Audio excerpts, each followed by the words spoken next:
Yes, Mr. Thank you very much, my Lord. My Lord, if I may, I'm going to turn to the findings of fact made by the learned trial judge, and I do so for this reason: to identify the relevant findings of fact and to consider them in the context of the Denisov criteria. So it's being done for that reason.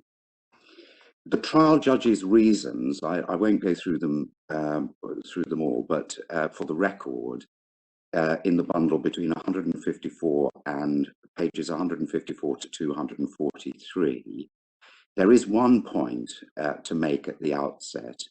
They were given in March 2018, some 6 months before the decision in Denisov, but they effectively apply the Denisov language. I'll explain what I mean in a moment. We have summarized what we consider to be the significant findings at paragraph 18 of our written case at pages 136 to 138 of the bundle. But in short, the severity test was not satisfied for the reasons given by the learned judge, which included findings: first, that there was no stigma attached to the circumstances of the mandatory retirement; second, that there was no loss of reputation; and third, there was no diminution of respect from colleagues. See paragraph 211 at page 230, paragraph 214 at page 231, and paragraph 233 at page 236. As for the reasons for the impugned measure, one of the faintly ironical aspects of this case is that the learned judge found that section 21(7) of the 2010 police law, that's in the bundle at page 479, had been enacted with the best of intentions, in that it had been designed to preserve the existing rights of those who were previously termed non-gazetted officers, as the learned judge expressed it at paragraph 246, page 239 of the bundle. It was entirely appropriate government action. We fully accept that in itself would not defeat a claim to discrimination, but it is significant in this particular context because there was no suspect motive or improper purpose. And the findings of the judge are relevant to two particular issues, both related.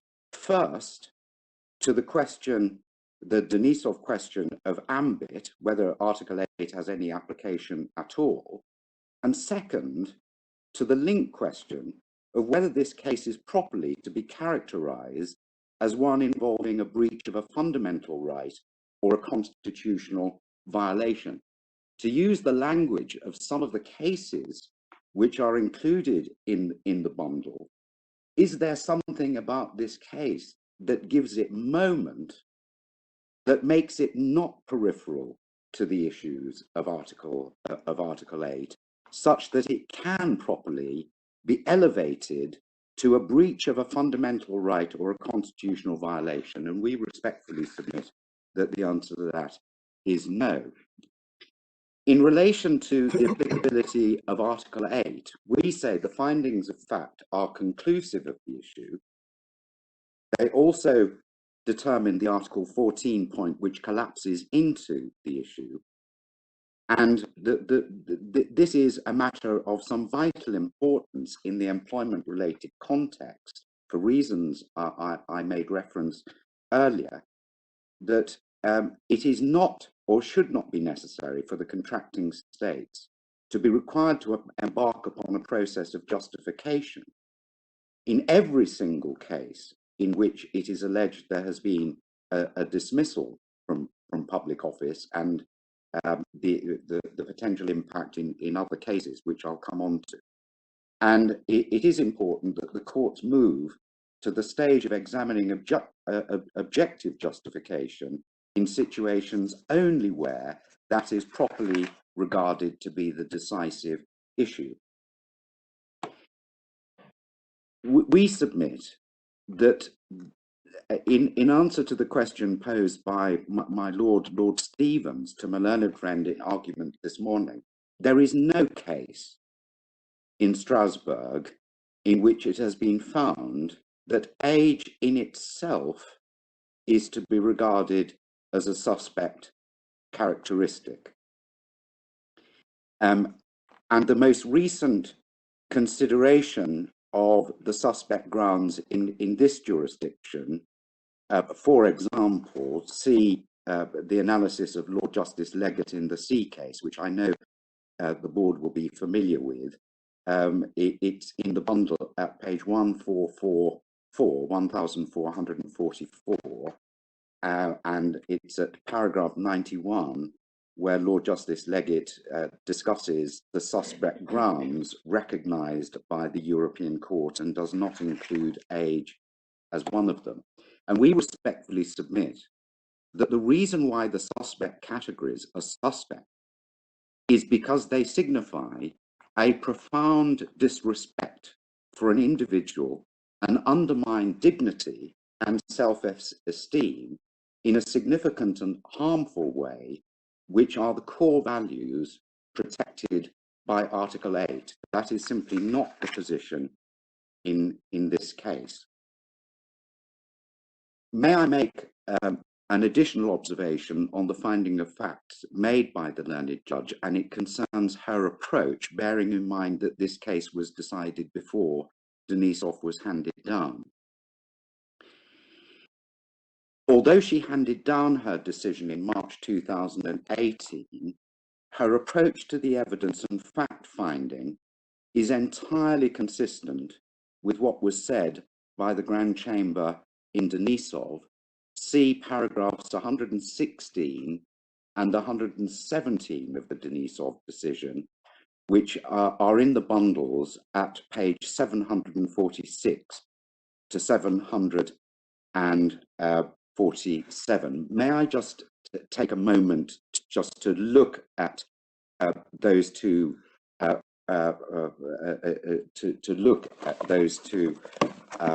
paragraphs,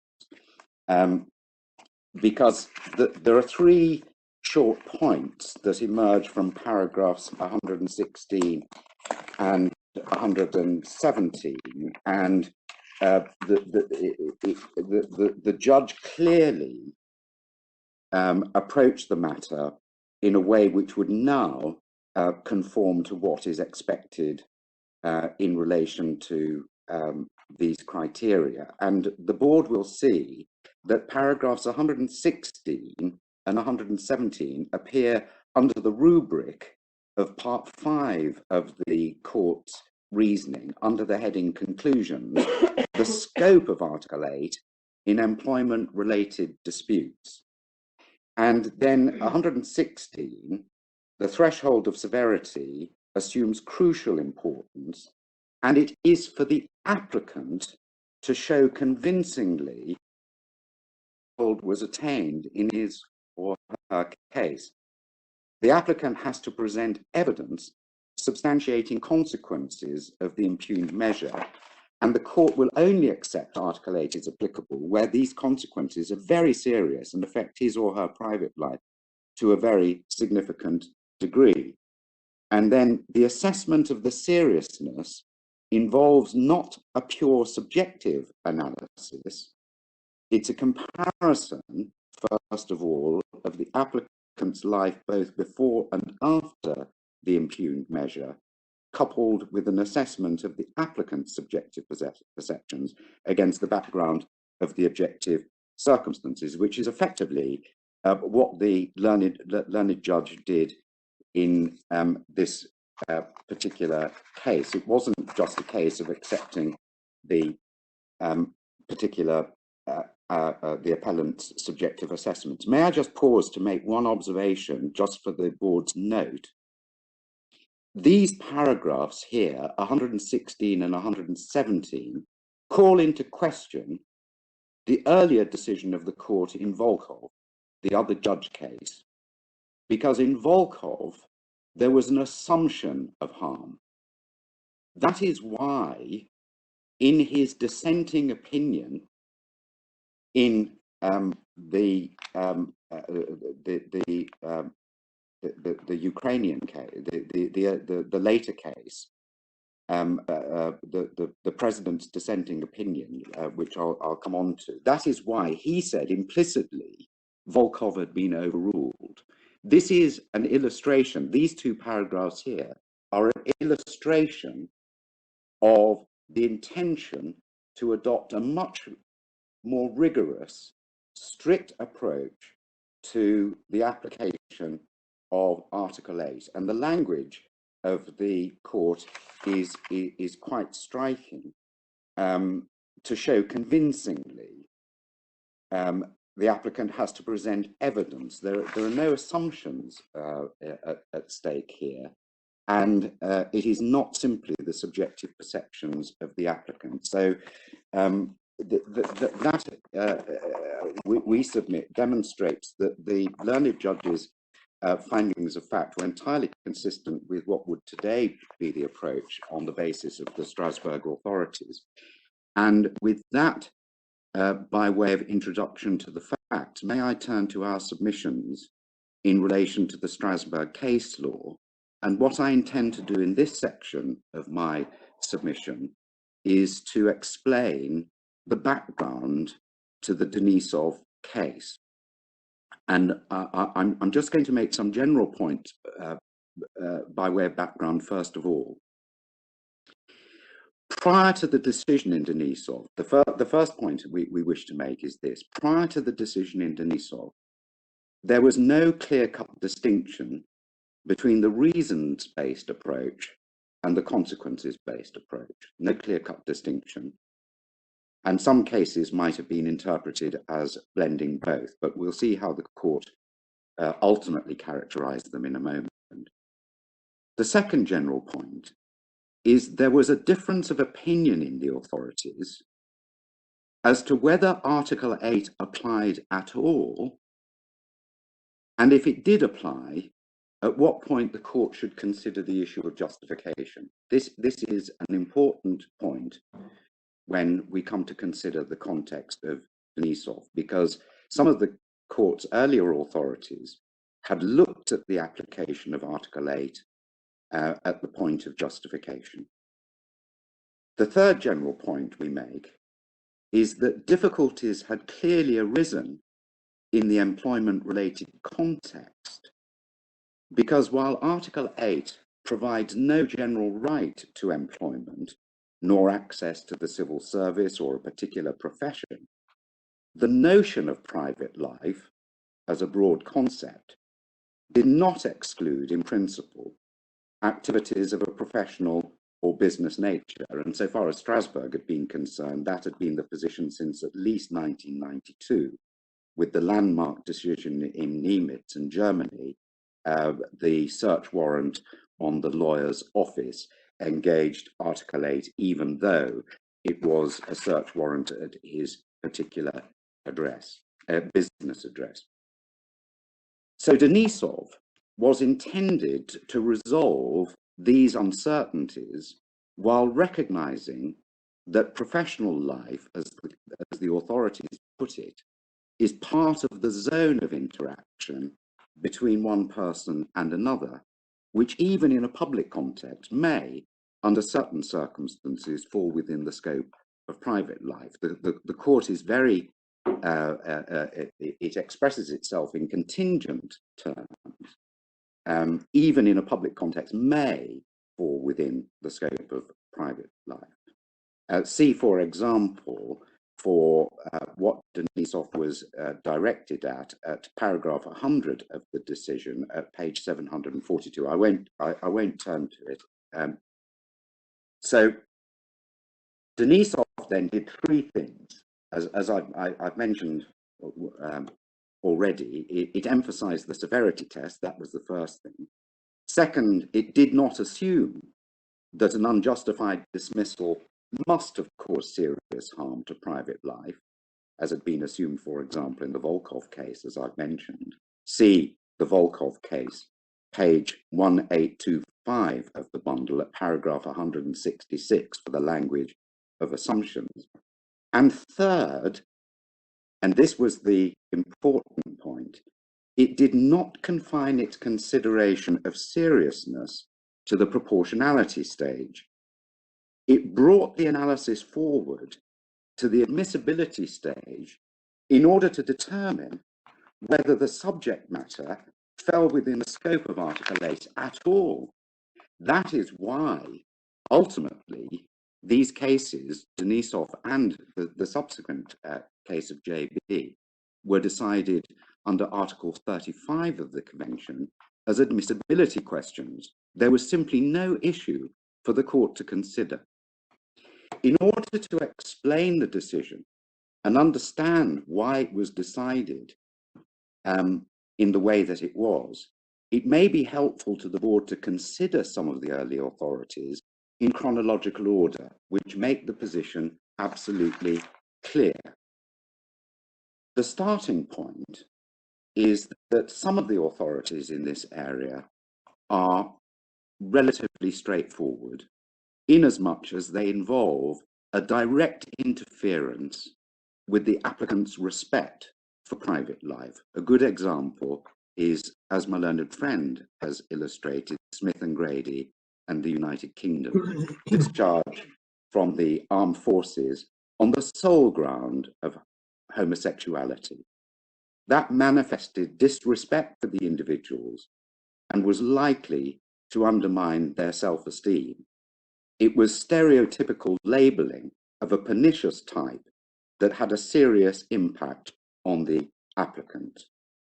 The case is also a good illustration of the core values protected by Article 8, namely personal dignity and respect for autonomy. Smith and Grady is a constitutionally suspect reasons case. The consequences-based approach first began to appear in 2006 with the decision of the court in Sidabras and Lithuania, which is at page 1647 of the bundle. And this is an Article 14 violation combined with, in conjunction with Article 8. But this is the emergence of the consequence-based approach. And as the board is aware,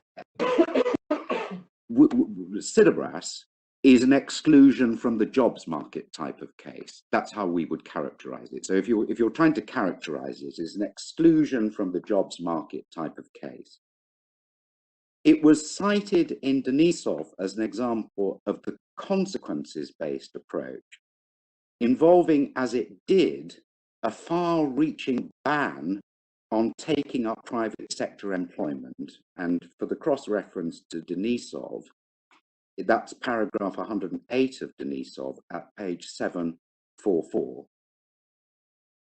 It is also a case in which the application of Article 8 had been considered at the stage of the merits, namely whether the facts fell within the ambit of Article 8. See page 1659 of the record.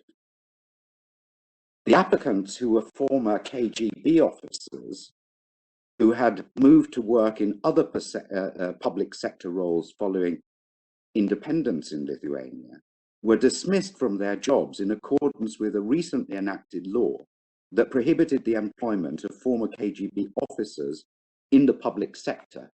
But it went further than that. It also contained a prohibition on certain private sector employments in enterprises such as banks and educational institutions.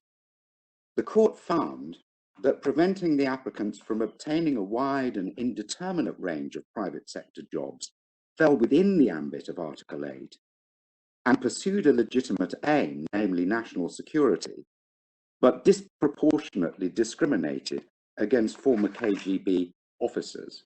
The serious consequences were the result of being excluded from the private sector and the inability of the applicants to lead normal lives. See paragraphs 48 to 50 of the report in the bundle at 1660 to 1661, 48 to 50, paragraphs 48 to 50, where there is a reference to the impact on the ability to develop relationships, earn a living, lead a normal personal life, and there is reference also to the impact on the ability to pursue professional activities. So this is a pariah type case. Again, the core values engaged by Article 8. The next significant development was the Turkish judge case of Ozpinar 2010, which is in the bundles at 1307. It's an Article 8, not an Article 14 case, but it is another example of a reasons-based approach in that the dismissal targeted aspects of the applicant's private life. And this is how it was characterized in Denisov. If I may just give the board the cross-reference again to its characterization in Denisov. It's paragraph 104 of Denisov, see page 743 of the bundle. It is also cited in Denisov as an example of a case in which the Article 8 issue had been examined at the stage of the merits. See Denisov, paragraph 93, page 741. It is also significant to note that among the reasons advanced in support of the judge's dismissal was that she had worn unsuitable clothing, worn makeup, and lived as a single woman apart from her parents. That was based on an anonymous complaint from police officers about her conduct. The court found that the reasons for her dismissal did concern her private life and that there had been damage to her reputation. See paragraphs 43, 47, and 48 of the record at page 1320 to 1322 of the record.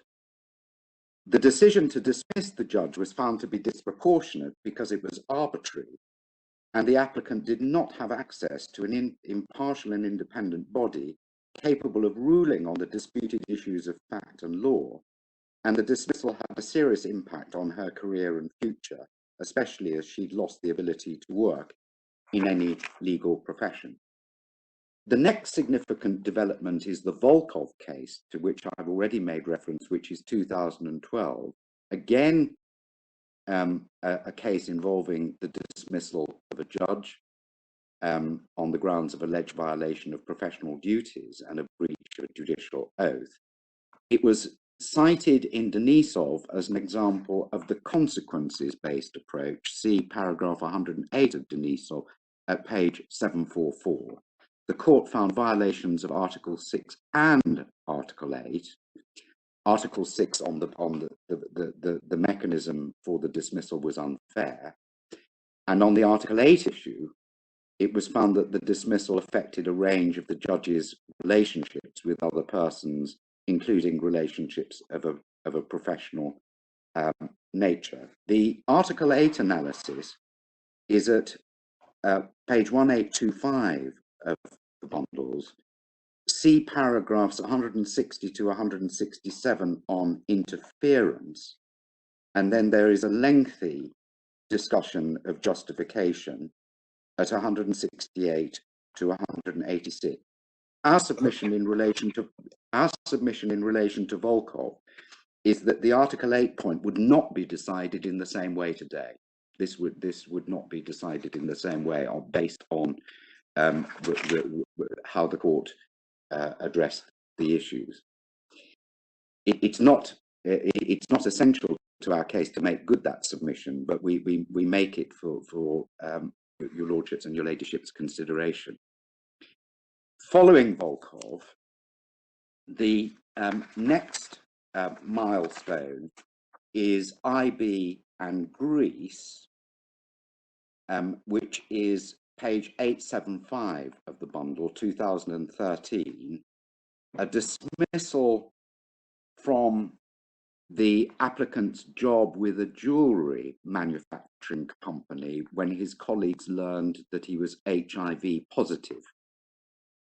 And he claimed that the dismissal had brutally violated his personality rights, and in particular the most intimate ones concerning sensitive and personal details. And the applicant complained that the manner in which he'd been dismissed had diminished his value as a human being and subjected him to prejudices and obsessions. The court's analysis is at page 893 of the bundle, paragraph 67 to 74. See in particular paragraph 72 at page 894, where the court characterized it as a stigmatization case having serious repercussions on the applicant's personality rights and a lack of respect, and an impact on his prospects of finding a new job. So this is a case involving serious consequences. A more difficult case, where the court was divided and which was the more immediate precursor to, subject to one other case, to Denisov, is the Fernandez-Martinez case, which the board will no doubt be familiar with. It is the case of the priest who in 1984 applied to the Vatican for a dispensation from the obligation of celibacy. Having received no response, he married in a civil ceremony, and he and his wife had 5 children. Some 13 years after his application, he having heard nothing in the interim, in 1997, the Pope granted his request for a dispensation, but only following the publication of a newspaper article which made reference to the applicant's personal family circumstances. The applicant was then dismissed from his job as a teacher of the Catholic religion and ethics in a state-run Spanish school. The importance of this case lies in 2 areas. First of all, the decision of the majority, which was on the applicability of Article 8, which can be seen at paragraphs 109 to 113 of the judgment, which is 1162 to 1163.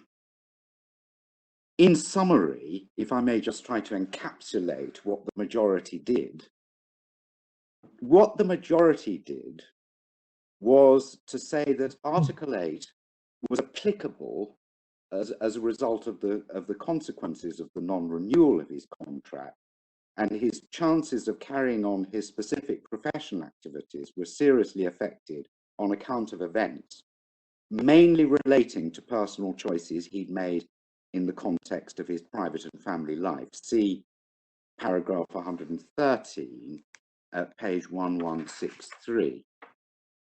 The majority went on, however, to find that the interference was proportionate on the basis that the decision of the bishop to dismiss the applicant was based on sufficient reasons that were not arbitrary. See paragraphs 151 to 152 at page 1173 of the record. The 8 dissenting judges viewed the application of Article 8 differently. To them, it was seen as a reasons case and not as a consequences case. See the record 1176.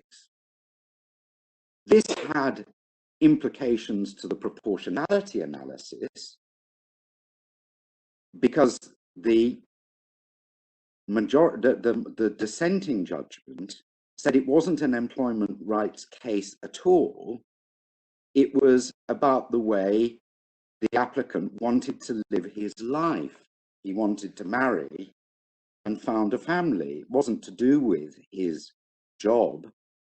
And they also criticized the majority's wide interpretation of private life to bring the case within the scope of Article 8.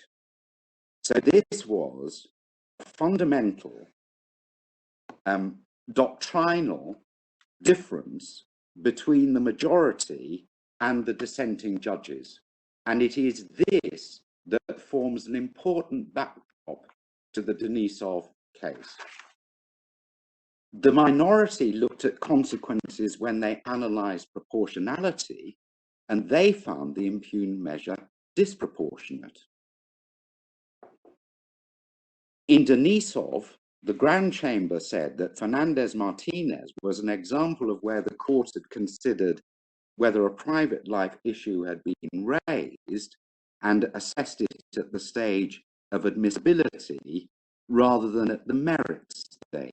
See Denisov for that characterization at paragraph 93 at page 741 of the bundle.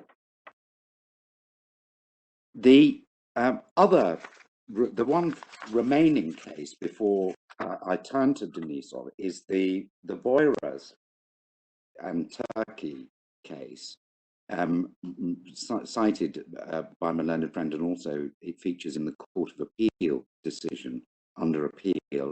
It's at page 623 of the board's record. The applicant, as the board knows, was dismissed from her post as a security guard within the state-run electricity company in Turkey on the ground that a security guard in that particular state-run entity was an occupation reserved for those who'd done military service, a condition that could only be satisfied by men. The case fell within the ambit of Article 8, as the dismissal was on the sole ground of sex.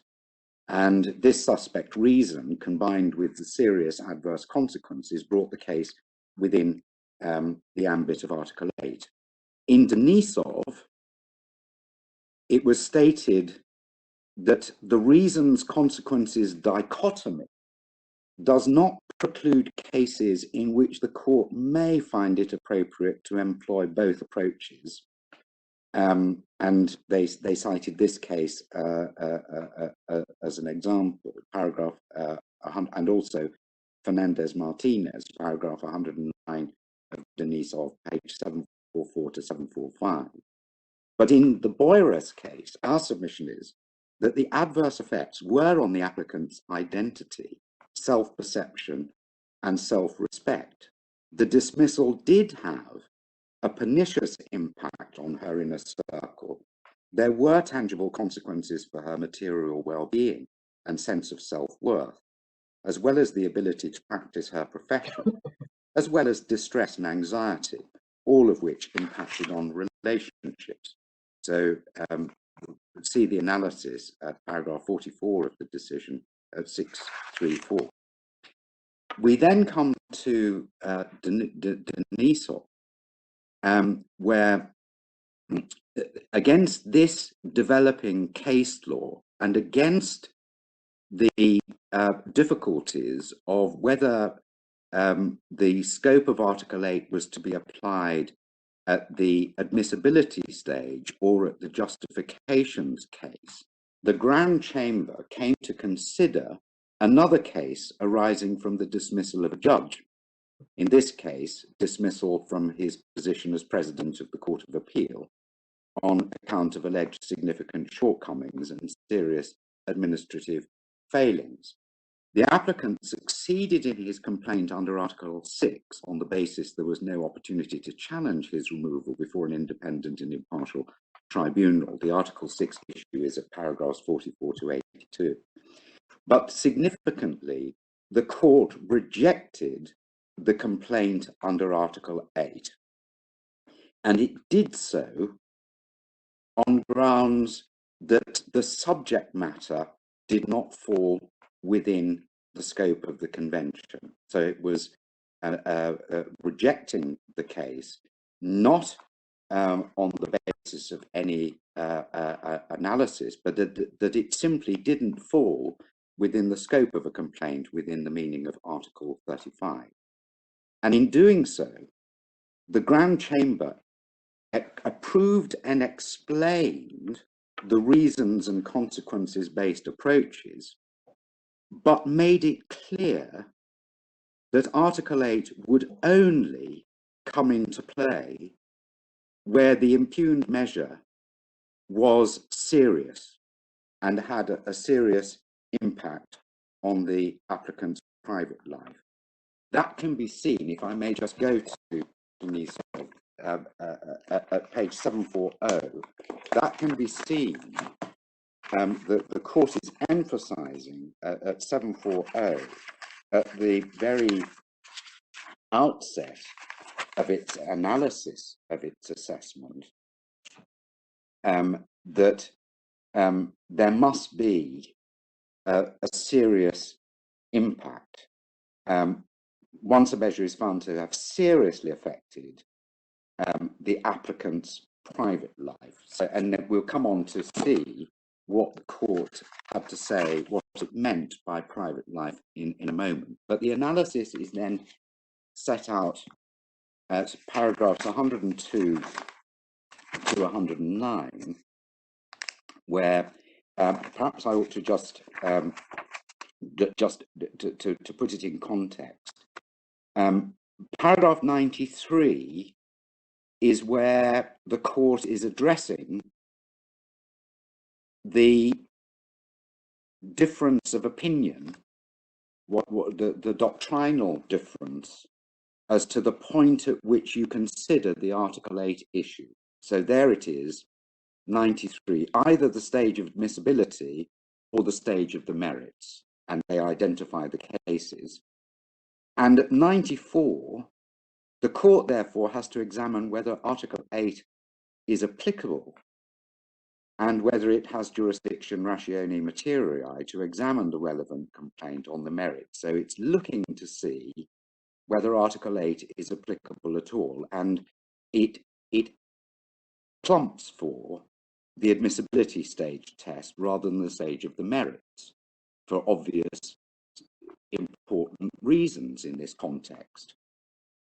And it is an important contextual matter, as we'll see in a moment. Then at paragraphs 100, it then deals with private life as a broad term, 95 onwards. So it's setting up the principles for consideration. It then has the right to respect for reputation, 97 through to 99. Then it deals with private life in employment-related scenarios, and it uses the language of not in 100, not excluding in principle, and it makes reference to some of the earlier landmark decisions, talks about the zone of interaction, and makes reference to Volkov, the Judge case, Fernandez-Martinez, the Priest case. And then at 101, it deals with the different types of cases, Smith and Grady, then dismissal from judicial office, the Ospinar, the makeup and clothing case and living with your parents, and the Volkov case, and then removal from administrative functions in the judiciary, the transfers between posts, the Sodan case, and other types of cases. So it's bearing these cases in mind. And then at 102, it adopts the dichotomy of the reasons-based approach and the consequence-based approach. And then the reasons-based approach is explained at 103, and it talks about the ambit of private life regarded as qualifying criteria for the function in question when the impugned measure was based on reasons encroaching upon the individual's freedom of choice. And then it goes on to deal with Smith and Grady, the sexual orientation case, Ospinar, the sex case, Sodan is the religious, the right to the freedom of conscience case. And then at 106, it talks about the underlying reasons may be linked to the private life and may render Article 8 applicable. Then it deals with the consequence-based approach, and it makes it clear that when the reasons are not linked to the individual's private life, an Article 8 issue may still arise in this connection.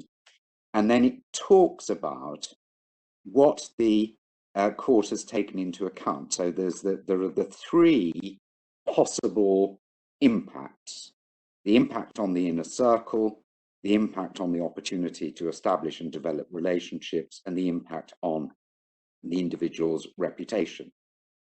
And then it discusses each of those, and it uses the Volkov case as a reputation case, 108, the Sidobras case at the end of that paragraph as a ban on private sector employment, and 109, where no reason-based approach justifies the applicability of Article 8, an analysis of the impugned measure is necessary to conclude that the complaint falls within the scope of private life, although that doesn't prohibit a blending of the cases, and it uses Fernandez-Martinez. But then it says, which is significant, and this is important because it's talking about, in this context, the minimum level of severity, because and this is what brings in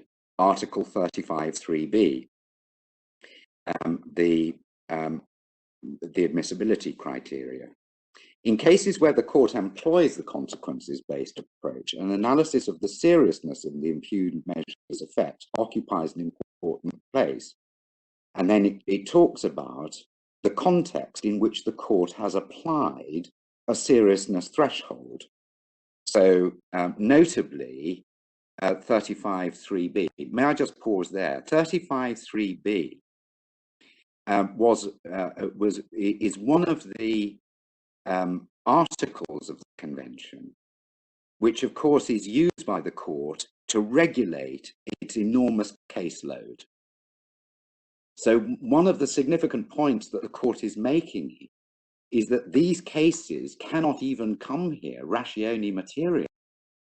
So it is making the point that this is a regulatory measure.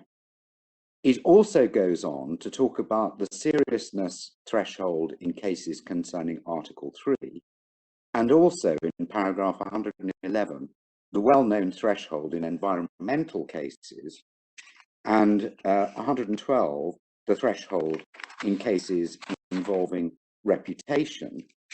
And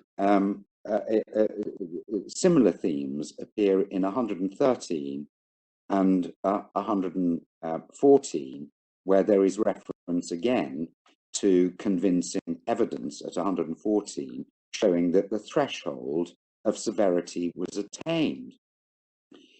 And as the Grand Chamber has held, applicants are obliged to identify and explain the concrete repercussions on their private life and the nature and extent of their suffering, and substantiate such allegations in a particular way. Gilberg is the Gilberg principle that if there's a justifiable reason, you can't complain if you're dismissed because you committed a criminal offence, for example.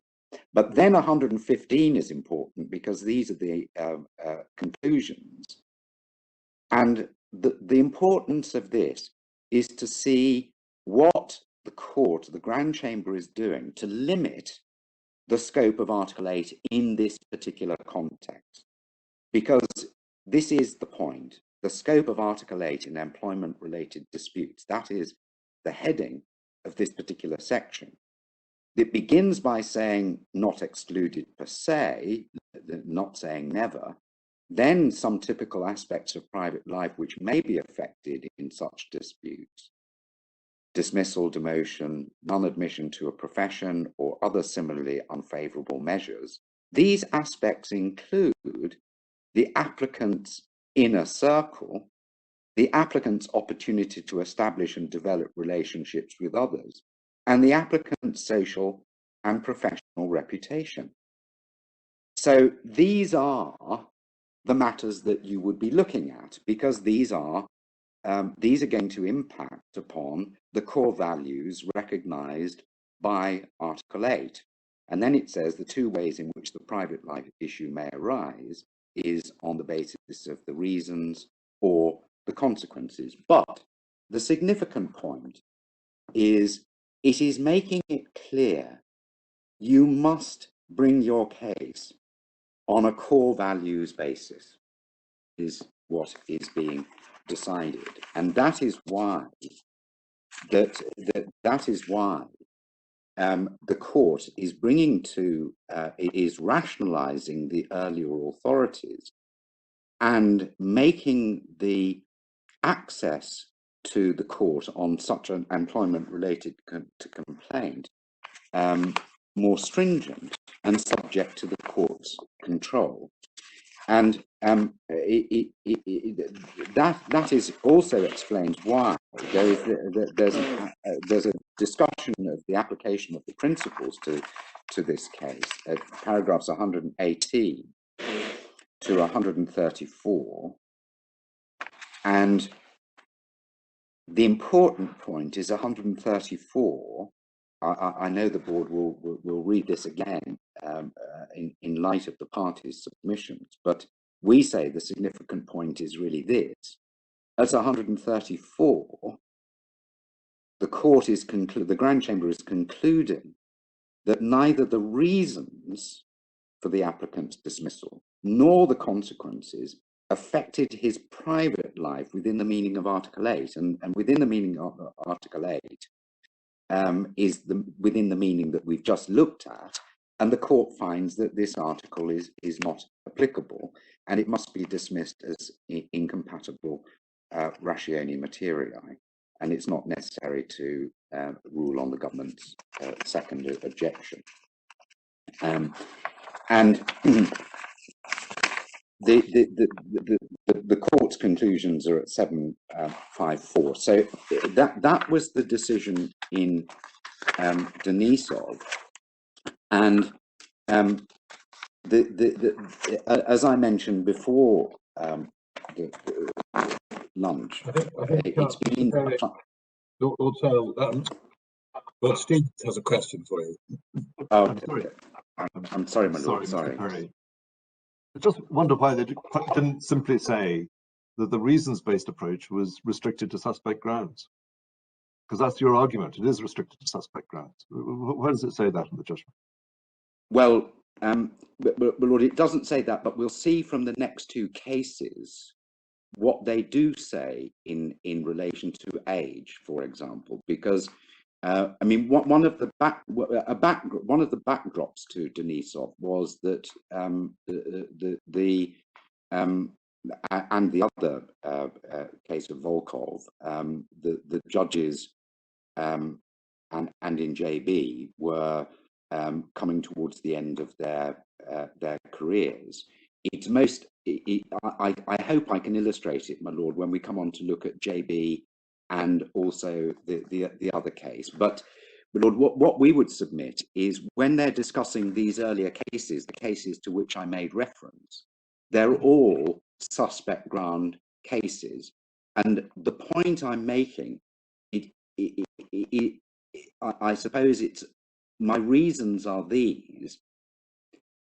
The suspect grounds go to the core values of Article 8. That's the point. You don't have to say age.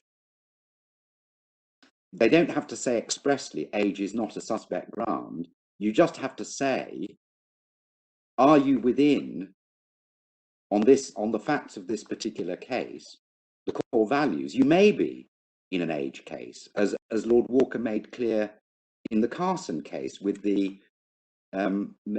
airline employee who's dismissed because of her age, and also because of her sex. So you may be, but you've got to be in that zone that is part of the core value. It's no good saying, I'm a bit embarrassed by what's happened to me because of my age. And the point also is, as I'll come on to make, I'll make submissions about this. My learned friend is absolutely right that age is an immutable characteristic, but paradoxically, it's an immutable characteristic that's subject to constant change. And that is why it's different. That's why it's considered in a different way. But I hope, my lord, I'll make good our submissions by reference, first of all, to JB in Hungary, because this was an age case. And it's page 900 of the record, and this is the lowering of the mandatory retirement age for judges in Hungary and the consequence of that measure on professional careers and private life. It is fair to say that the complaint was initially under Article 1 of Protocol 1, Article 6 and Article 13, but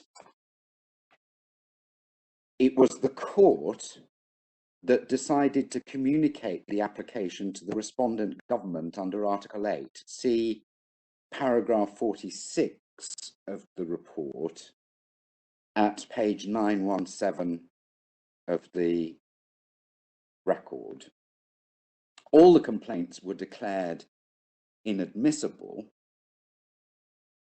The court applied the reasoning of the Grand Chamber in Denisov, even though Hungary had not contested the application of Article 8. And we can see that at paragraph 123, because this is significant. The government, at page 932 of the bundle, at paragraph 123, the court notes the government did not contest the applicability of Article 8. At the same time, it reiterates that the scope of the court's jurisdiction is determined by the convention itself and not by the party. And the court says that the mere absence of a plea of incompatibility. This is the important point. It's a jurisdictional point that is being made here. That's the significant point. Then at 124 and 125 at 933 is the reiteration of Denisov. There's a repetition of the principles at 127 to 129. And then at 130 is application of the principles to the present case. And at 131 is the age point. And the significant point about this, my learned friend made the point, and it's a fair point, that no other factors relating to the applicant's private life, having mentioned age at paragraph 131, were mentioned. The factors connected to conduct were contemplated as qualifying criteria. So what the court does, it doesn't say age is a separate reasons-based analysis. It says it doesn't raise in itself any issue. And it's wrapped up into the consequence-based approach. So there is the obvious point that is made that it would be quite different, we would submit respectfully, if the judges had been dismissed on grounds of their ethnicity or their sex or their gender. It would be quite different. But age is distinct. And also, although the court makes clear it's not, age is not something capable of influence by freedom of choice in the sphere of private life, it's making the point here about private life and the way it was analysed in Denisov, we would respectfully submit. And it goes on at 137 to apply the evidence-based approach and concludes that the case did not cross the threshold of seriousness for the issue to be raised under Article 8. And your lordships and your ladyships will see the tailpiece of 137, the final paragraph 137, the final sentence of 137. The reasons for the applicant's dismissal were not linked to their private life to a sufficient degree within the meaning of Article 8, nor did the consequences of the impugned measures sufficiently affect their private life under that provision, and it was held to be not applicable and again dismissed ratio material. So we would submit that that's a clear case, and we rely on that case for two reasons. First of all, it demonstrates the application of the severity test and how stringent it is, and second, it illustrates the approach to age, which we submit is entirely correct. The one remaining decision. Can I just? I'm sorry, my lady. Yes. I mean, the court does make it very clear that severity in itself is only relevant to the consequences-based approach. But are you saying that when one looks at 131 and 137 of JB, where you get to is that in fact severity also comes in the reasons-based approach when you distinguish between some physical identity characteristics and others? I mean, your difficulty and also Mr. Jupp's difficulty is that the second sentence of 131 is a bit of a non sequitur. They purport to be distinguishing between age and other factors, but the way they describe age as being an objective fact not capable of being influenced by freedom of choice, one could say the same about race and gender. So it's not really explaining why age is different. But as I understood it, I think you're saying this is an aspect of severity of effect, although they only talk directly of severity in the context of the consequence-based approach and not the reasons-based approach. Is that sort of a summary of where you get to? Yes, thank you very much. I respectfully agree, because this is the point I was seeking to make earlier about we're looking at, in this particular appeal, a constitutional complaint, a matter of moment. And that is why you're looking at the core values of Article 8 and why it is the court is adopting this particular approach. I accept that 131 is not as clear as it might be, but more important than the wording is the result. That's the key thing, because if age was suspect, or if that was in itself a basis for bringing a case within Article 8, JB would have said so, and it doesn't. So it's as much about what it doesn't say, and it's also about what it says at 137, the threshold of seriousness. So I respectfully agree, Milady. Thank you very much. And if I may then turn to Novakovic, because this is Sorry, the most. I'm sorry. Just before moving away from that, then, no, I'm sorry. At paragraph 131, you would have much preferred if they had said, rather than that, it is at the same time an objective fact not capable of being influenced. You would prefer them to have said not sufficiently severe as to go to the core values. Well, I'd very much like to write the court's judgments, and perhaps we'd all like to sort of them to be clearer, my lord. But respectfully, yes. But this wording here, as I say, that the wording has to be read in the context of what it's talking about by applying the Denisov criteria. And they tell us what private life is and what's important and what you're looking for. And you just don't get it with age in this particular case. I imagine what the court is doing here is leaving open the possibility that there may be an age case where there may be some suspect reason, but that's going to have to be considered in a particular case. It's not in itself falling within the core values point, but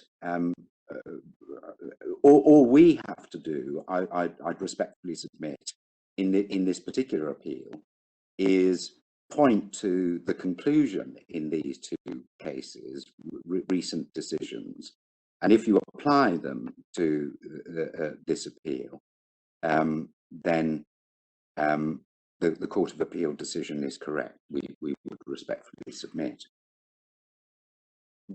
Thank you, my lord. Thank you, my lord. May I then move on to the Novakovic decision, because it's the latest decision, which is at page 1289 of the bundle, and this is the decision from December 2020, and it was the dismissal of the Serbian ethnic origin teacher, as we can see from page 1289 from the summary of the judgment, considered unable to, who was failing to use standard Croatian in class, and he was considered unable to adapt owing to his pre-retirement age. And Article 8 was applicable as the reasons for dismissal closely related to his ethnic origin and age.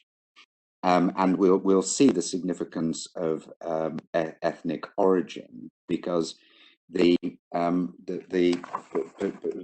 particular reasoning, but just for the board's note, the applicant himself was 50. It just so happened he was 55. That's we can see that at the bottom of 1291 going up to 1292, where it was set at the top of 1292, the school had said it couldn't provide the applicant with further educational training because of his age and years of service, and it was not justified to expect him to change his permanent characteristics and capabilities and learn how to teach in the standard Croatian language. And then the court's the applicability of Article 8 is addressed at 42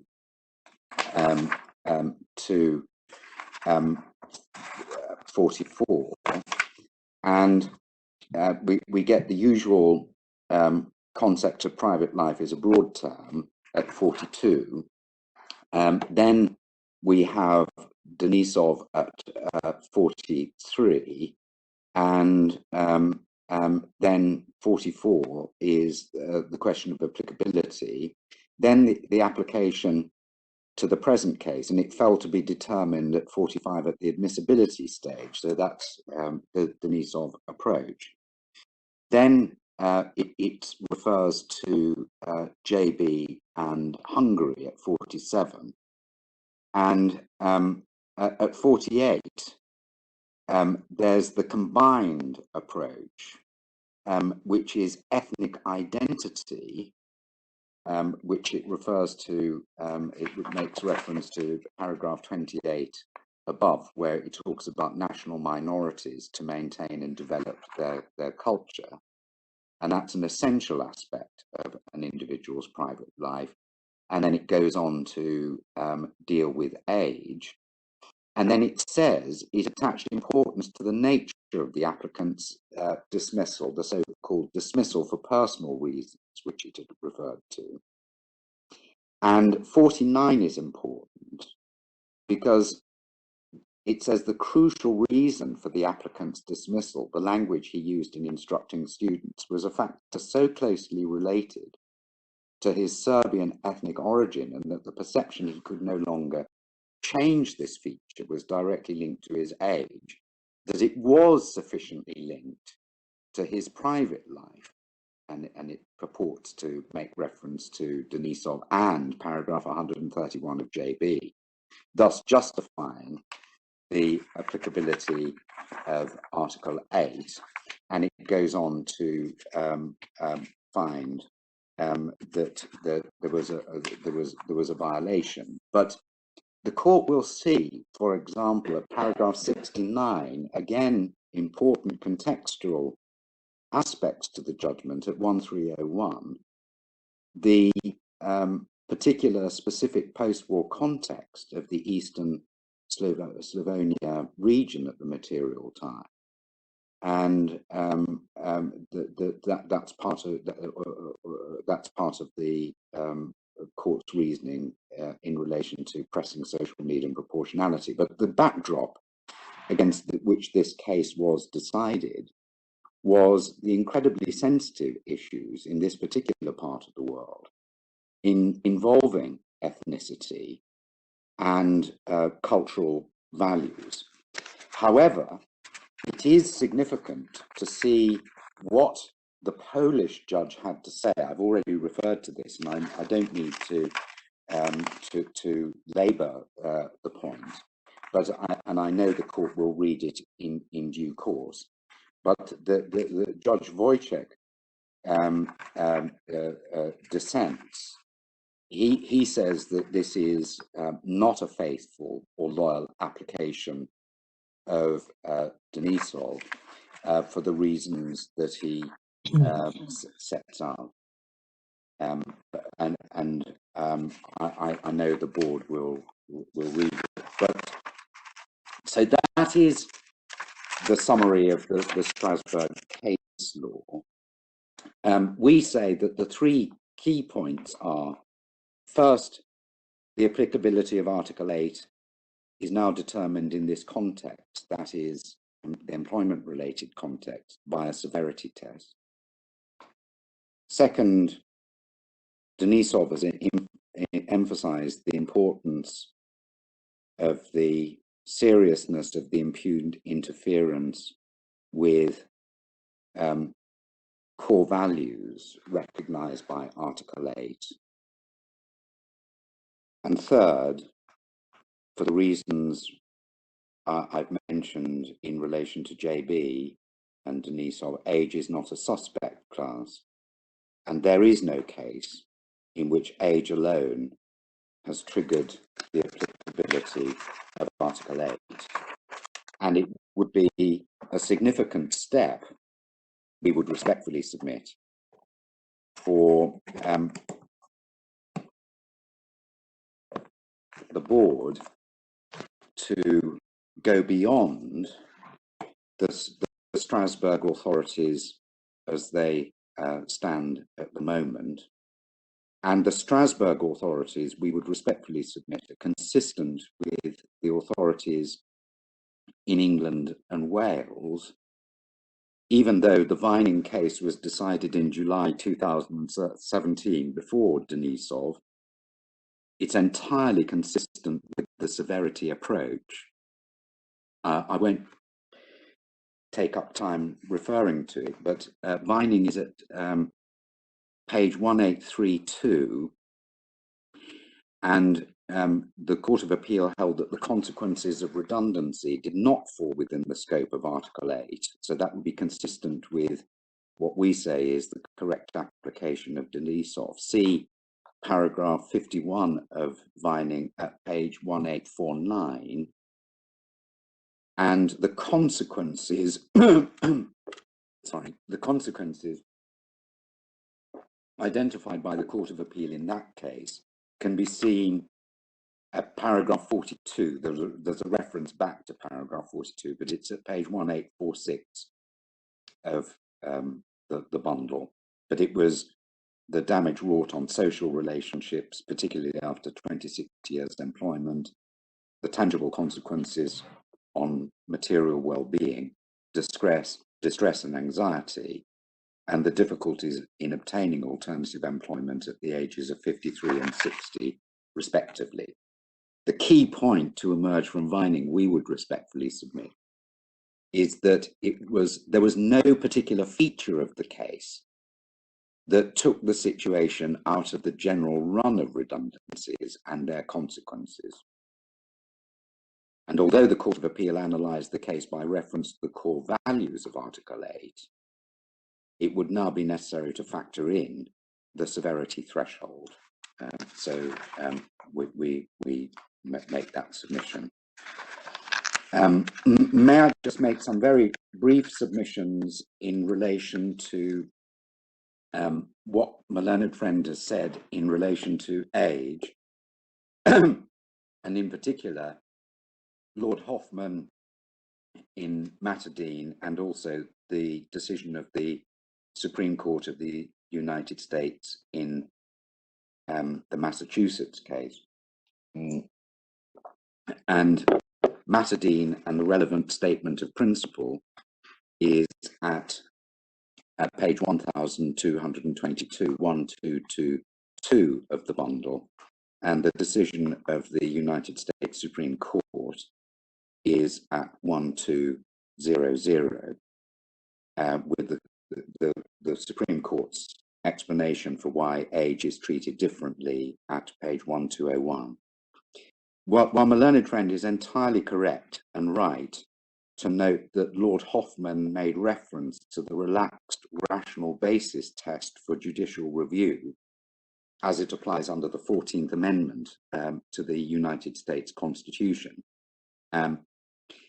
he was not suggesting, Lord Hoffman was not suggesting, that age was a classification that necessarily required consideration only at the proportionality stage. And it would be surprising if any judge in this jurisdiction had made such a statement. And in fact, all the statements are the contrary. And we now have Denisov and JB to assist.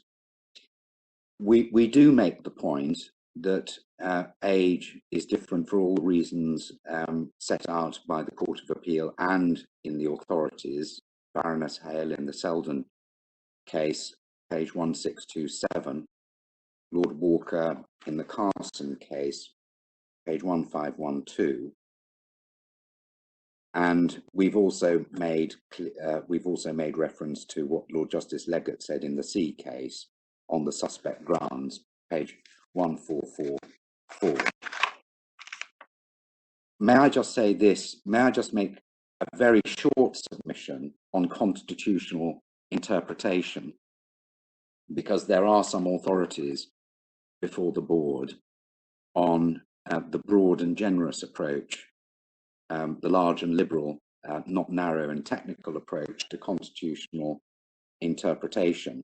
and may I just say what we say in relation to that? Our short point is that that argument adds nothing to argument on scope. Either the severity test is met or it is not. Also, it is important to note that our submissions on scope are entirely in keeping with the recognition of the constitutional values of the Cayman Islands. The Constitution and the Bill of Rights, just as in the case of the Convention, is only concerned with disputes which should properly be characterized as constitutional or involving an encroachment on fundamental rights and freedoms. This was a point emphasized by Lord Justice Leggett in the C case, when he made reference to the Convention as an instrument conceived and developed for the protection of the peoples of Europe against tyranny and oppression. See page 1456 at paragraph 29 of C. The Convention was designed to maintain fundamental freedoms, which are the foundations of justice and peace. The requirement of seriousness identified by the Grand Chamber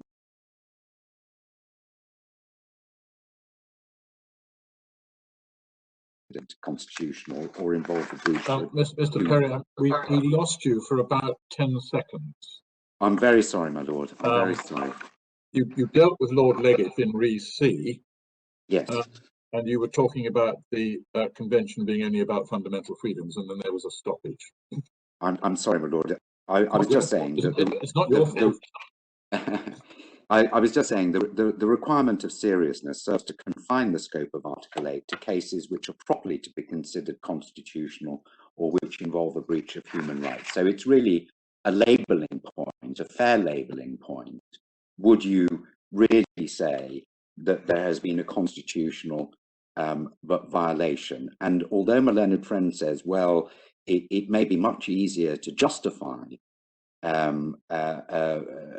mandatory retirement age, and there's no harm in letting these cases be decided on the basis of the proportionality stage or the impact stage. That is just what Denisov tells us we should not do for the very obvious reasons. The re-engagement policy, I'm just going to adopt what the Court of Appeal had to say. The steps in our argument are: first, no independent existence apart from the statutory retirement age.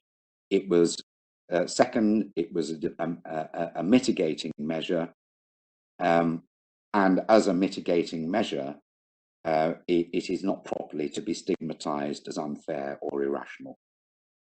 It put the officers in a better position than that into which they would have been placed otherwise. And we also submit that the Court of Appeal was correct on the issue of standing. Neither the third nor the 11th appellant had been directly affected by the re-engagement policy. The third appellant would not have been re-engaged, and the 11th appellant had taken up a different role. May I then finally just deal with some points from the submissions this morning, and I hope I can deal with these in just a couple of minutes. First of all, my Lord Stevens asked about positive modalities, and the short point that we would make is that this is simply not a positive modality case, and it is significant, but by which I mean that the type of case where the state takes a positive measure, something is done or something is expressed in relation to Article 8, which is sufficient to engage the convention, or The classic example that's used very often as an illustration of the scope and positive modality is in relation to Article 6. Article 6 doesn't tell us we've got to have courts of appeal, but if you do have courts of appeal, they should at least operate fairly, even though there's no obligation under Article 6 to create courts of appeal. There's an illustration of a positive modality, although in that case in relation to Article 6. And it's interesting that in the guide on Article 14, to which my learned friend has made reference, which is page 1956 of the bundle, but at page 1963 at paragraph 11, it talks of the court has established the prohibition of discrimination applies to those additional rights falling within the general scope of any article of the convention for which the state has voluntarily decided to provide protection. But this is not a positive modality case. That's the first point. The second point is, I think I've already addressed age, but what we would say is that it is obviously different. There are bright line rules for driving, drinking, marrying and voting. It's not satisfactory to leave all of these rules to the justification stage, and that is why even Peter Pan would accept there's nothing intrinsically demeaning about age. It's just something we don't enjoy as a process. And the third point is that this is not a reasons consequences case any more than JB in Hungary was a reasons and consequences case. It is a severity consequences case, and there's no reason to distinguish it from the analysis in JB. What we are concerned to do, as in all Article 8 cases, is look for a sufficient connection with the article and look to see what it was that Article 8 was intended to protect and whether it has an application. This is not a case which is likely to breed resentment, nor is it the antithesis of fairness, given the learned judge's findings of fact. And true it is that the board is not required to follow every twist and turn of the Strasbourg case law, but it would be a significant step to say that JB was wrongly decided, and there would be implications for the public sector. So far as the private sector is concerned, we don't accept that the Bill of Rights would necessarily have horizontal effect in the Cayman Islands. So it should not be accepted that, or it should not be thought that we accept that what my learned friend says about the impact on the private sector is necessarily correct. But whichever way the case is analysed, it would have severe implications for the differences between the public and the private sector. And it would be bewildering to an island community to think that you could be dismissed in the public. You couldn't be dismissed in the public sector because that was unconstitutional, but it wouldn't be wrong in the private sector. That is likely to call the convention rights into disrepute and should, if at all costs, be avoided. This is not a case where there's a sufficient link with Article 8, and we invite the board, for the reasons set out in our written and oral submissions and for those given by the lower courts, to dismiss the appeal. And those are our arguments, unless I can assist your lordships and your ladyships further. Doesn't look as if you can, Mr. Perry. Thank you very much. Thank you very much. We are a little ahead of the general convention, Mr.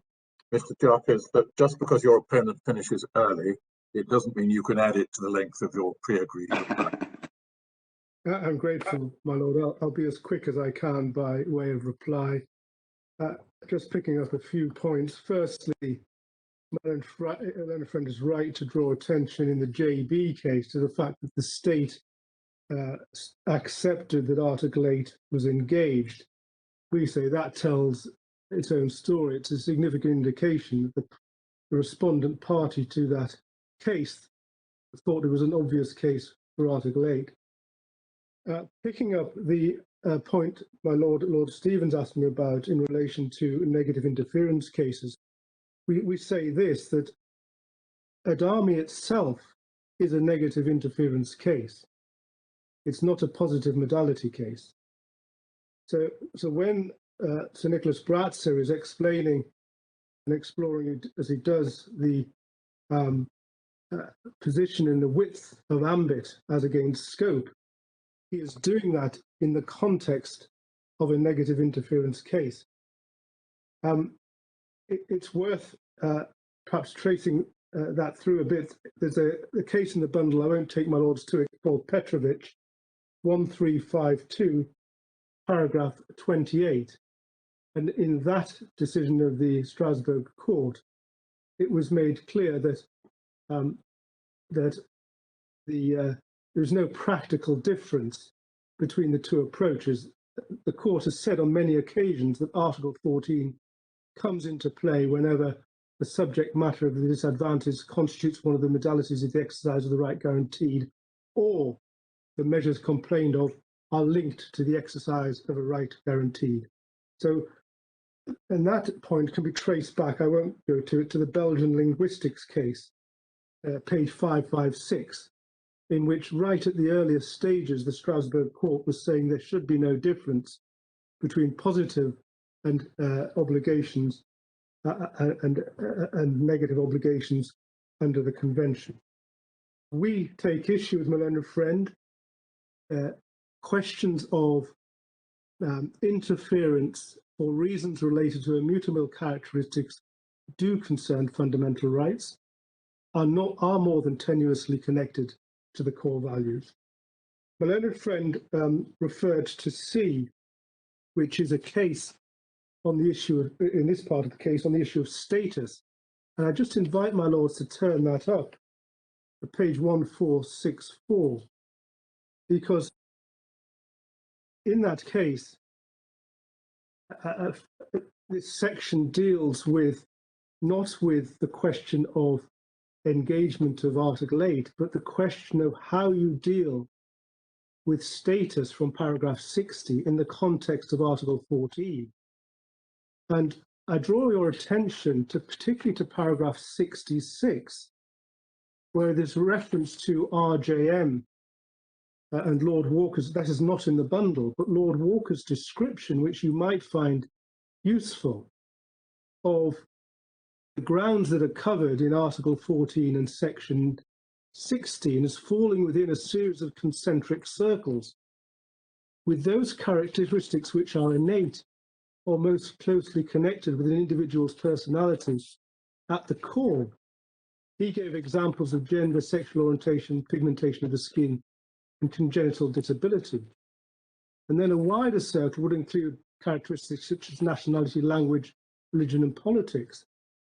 Looking at that analysis, one might think, and we would submit, that age is either within the very first category or very close to it, rather than in the broader categories outlined. And if my lords do take up RJM, they might at the same time follow through from that case to the case of AL Serbia, where Lady Hale makes some interesting observations at paragraph 31. The reference for that is 1 Weekly Law Reports 1434, and the page is 1446. Dealing with a separate point, my learned friend mentioned Boires and concentrated on the court's description of the effects of the private life issue on the applicant. The curious thing and the interesting thing from our perspective about Boires, they were all assumptions made by the court. There was no evidence that the court made the assumption that that would be the effect on the individuals. A further point, my learned friend definitely tried to suggest that Volkov and Denisov implicitly had some age element to them. We suggest that's completely wrong. There is no suggestion of age. The fact that people were coming to the end of their careers, with respect to my own friend, falls into the sort of stereotyping about age, which was not, which is one thing the board, we say, ought to be guarding against. And the final point I make is the court may be troubled by why there aren't more age cases in the Strasbourg courts. And there's a very easy answer to that. Age has been outlawed by the Framework Directive in Europe since the year 2000.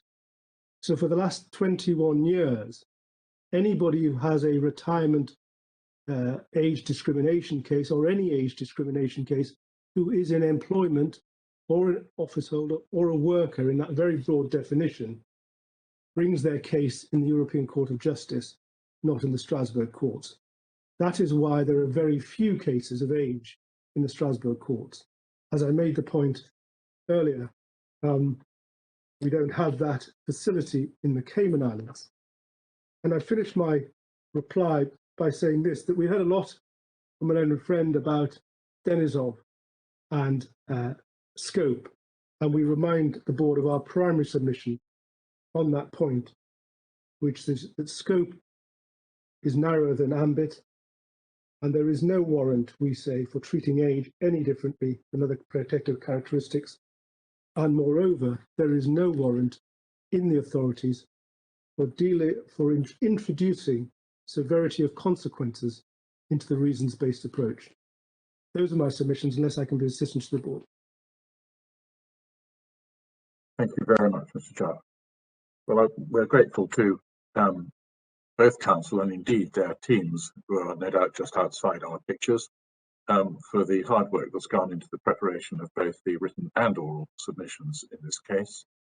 The board will take time to consider what advice to tender to Her Majesty. Thank you. The court is adjourned.